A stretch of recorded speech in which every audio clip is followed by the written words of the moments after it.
I love Christmas music a lot, but some of the songs are truly disturbing. Take Little Drummer Boy, for instance. Oh, come, they told me a newborn king to say I have no idea how the drummer boy was supposed to have gotten here. It wasn't like there was a queue outside of Jesus' door with just everyone in town waiting.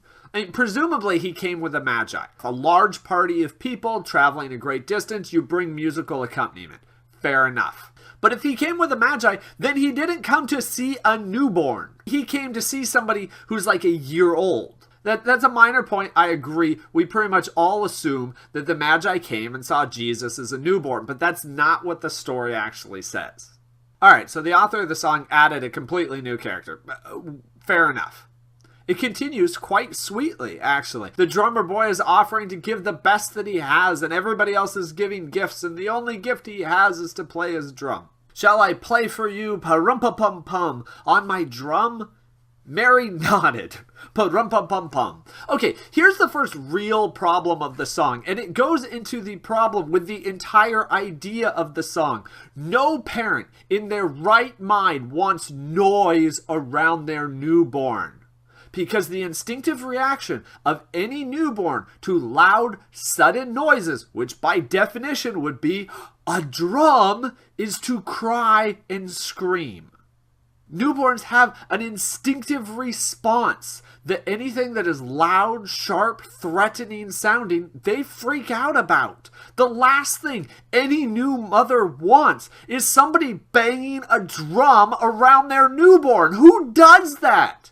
If somebody walked into my wife's maternity ward with a pair of bongos or a snare drum and asked, can we bang away on this? The last thing on my mind would be, oh yes, that sounds lovely. I'm sure the baby would like it. No, you want to give a gift to a newborn as a drummer? Give the gift of silence. Are you joking me? This is the most nonsensical idea I have ever heard in a song. The gift for a newborn and his mother is banging on a drum? And his mother is still recovering from giving birth without anesthetics, without painkillers, without a doctor. Yeah, that's the last thing that she would want. The next verse is even worse, though. The ox and lamb kept time? Pa-rum-pum-pum-pum? Really? Really? Because I didn't know that animals were music lovers. Come on! Apparently, this song was written in Narnia, where animals are music lovers and clap their little hooves together to keep time.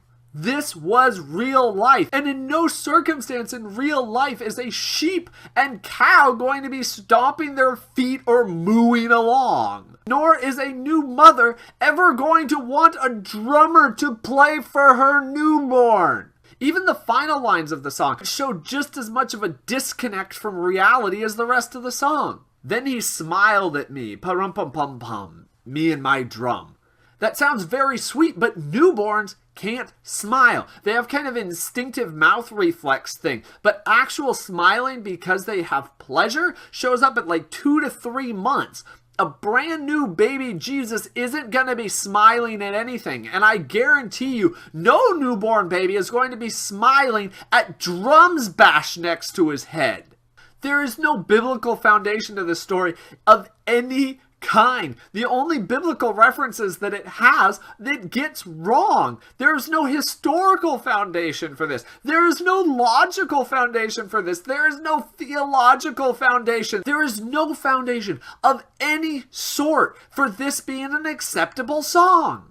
This is a very sweet song that is so disconnected from reality that it might as well be in an alternative universe. And yet somehow we still sing this song about a made-up character that doesn't make any sense because it sounds sweet and he gave his best. Who cares that it would be counterproductive or outright hurtful to the baby? No, that doesn't matter. He gave his best, so we sing it.